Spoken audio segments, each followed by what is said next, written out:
Hello, welcome to Someday Farm. I'm Stephen Watson, here with today's Tàijíquán Tip.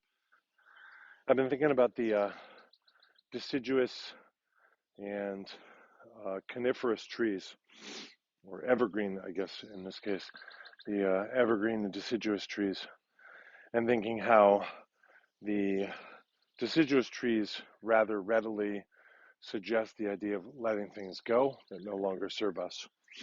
Which is nice, pretty nice reminder, helpful, sort of emotional, psychological, mental, perhaps spiritual practice.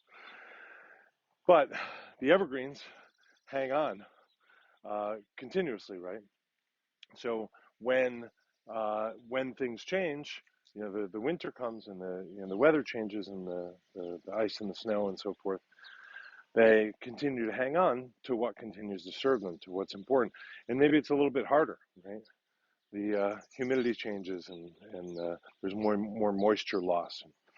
So I was just kind of thinking about going through my practice and considering my practice both in a sort of deciduous way and in an evergreen way, maybe in different practice sessions. Maybe every move can be seen either as deciduous or coniferous, or evergreen.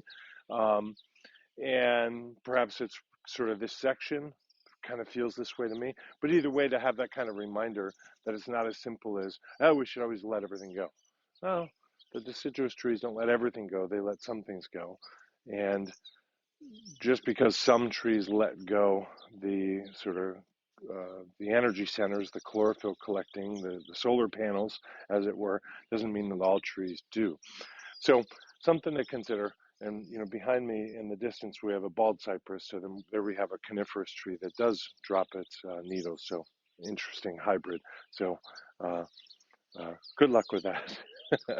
And in either case, it's Tàijíquán. So work on your root.